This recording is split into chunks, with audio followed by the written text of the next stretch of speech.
ప్రస్తుత రబీ సీజన్లో రైతులు పండించే ధాన్యంలో 2.58 లక్షల మెట్రిక్ టన్నులను పౌర సరఫరాల సంస్థ ద్వారా కొనుగోలు చేయాలని అధికారులు నిర్ణయించారు. ఇందుకు ఖమ్మం జిల్లాలో 344 కొనుగోలు కేంద్రాల ఏర్పాటుకు ప్రతిపాదించారు. గత ఏడాది తీవ్ర వర్షాభావ పరిస్థితుల నేపథ్యంలో నాగార్జున సాగర్ కాలువలకు నీరు విడుదల చేయలేదు. గత ఏడాది ఖరీఫ్ రబీ సీజన్లలో సాగునీటి విస్తీర్ణం బాగా తగ్గిపోయింది. ఈ ఏడాది సమృద్ధిగా వర్షాలు కురవడం, సాగర్ కాలువలకు 2 సీజన్లలో నీరు విడుదల చేయడంతో వరి సాగు విస్తీర్ణం పెరిగింది. ఈ ఏడాది రబీ సీజన్లో సన్న రకం వరి సాగు పెరిగింది. జిల్లాల్లో మరో 15 రోజుల్లో వరి కోతలు మొదలై ధాన్యం మార్కెట్కు వస్తుందని అధికారులు అంచనా వేస్తున్నారు. జిల్లాలో యాతాలకుంట టెన్నెల్ పనులు పూర్తయినట్టయితే కమలాపురం పంప్ హౌస్ నుంచి గోదావరి జలాలు దమ్మపేట మండలం మల్లెపూల వాగు మీదుగా బేతుపల్లి పెద్ద చెరువుకు చేరుకుంటాయి. బేతుపల్లి ప్రత్యామ్నాయ కాలువల ద్వారా వేంసూరు, సత్తుపల్లి మండలాల్లోని పొలాలకు గోదావరి జలాలు చేరుకుంటాయి. అయితే సీతారామ ప్రాజెక్టు కింద 29 కోట్ల రూపాయల ఖర్చుతో అంతర్గతంగా కాలువల నిర్మాణానికి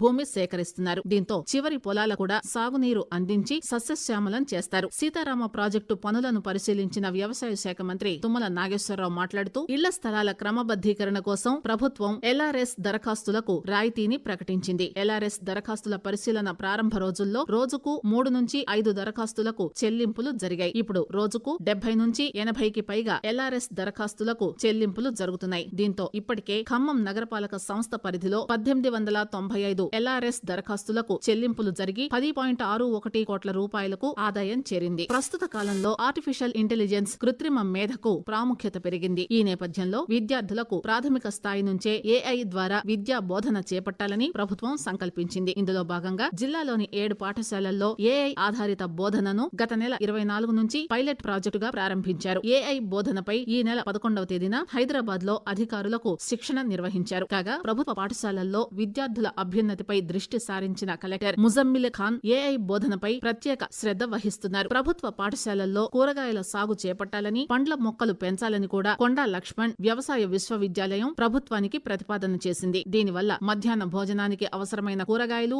పళ్లు లభ్యం కావడంతో పాటు విద్యార్థులకు ఉద్యాన పంటల సాగుపై అవగాహన ఏర్పడుతుందని విశ్వవిద్యాలయం అధికారులు పేర్కొన్నారు. ఖమ్మం జిల్లాలో అధికారుల చొరవతో ఇప్పటికే కొన్ని పాఠశాలల్లో కూరగాయల సాగు చేపడుతున్నారు. క్రిమి సంహారక మందులు వినియోగించకుండా సేంద్రియ ఎరువులతో పండించే తాజా కూరగాయలతో వంటకాలు చేయడం వల్ల విద్యార్థులకు పోషకాహారం అందుతోంది. ఖమ్మం నియోజకవర్గం రఘునాథపాలెం మండలంలోని పలు గ్రామాల్లో సుమారు 35 చెరువులకు సాగునీరు తరలించేందుకు అధికారులు చర్యలు చేపట్టారు. మరోవైపు ఆయకట్టును స్థిరీకరించడానికి చేపట్టిన మంచుకొండ ఎత్తిపోతల పథకం పనులు ముమ్మరంగా సాగుతున్నాయి. మంత్రి తుమ్మల నాగేశ్వరరావు ఈ పథకం నిర్మాణానికి 66 కోట్ల రూపాయలు మంజూరు చేసి ఈ జనవరి 13న నిర్మాణం పనులకు శంకుస్థాపన చేశారు. వి వెంకటాయపాలెం వద్ద సాగర్ ప్రధాన కాలువ నుంచి నీటిని మంచుకొండ వరకు తరలించేందుకు 9 కిలోమీటర్ల పైప్ లైన్ నిర్మాణం చేపట్టారు. సాగర్ కాలువలో నీటిని తోడేందుకు అక్కడ పంప్ హౌస్ నిర్మిస్తున్నారు. మంచుకొండ వద్ద 60 అడుగుల ఎత్తులో వాటర్ అవుట్లెట్ సంపు నిర్మించనున్నారు. అమృత్ భారత్ స్టేషన్ పథకం కింద ఖమ్మం రైల్వే స్టేషన్ లో చేపడుతున్న అభివృద్ధి పనులు శరవేగంగా కొనసాగుతున్నాయి. రైల్వే స్టేషన్ లో అభివృద్ధి పనులకు 25.41 కోట్ల రూపాయలు కేటాయించి ప్రయాణికులకు మెరుగైన సౌకర్యాలను అందించడానికి చర్యలు తీసుకుంటున్నారు. యాతాలకుంట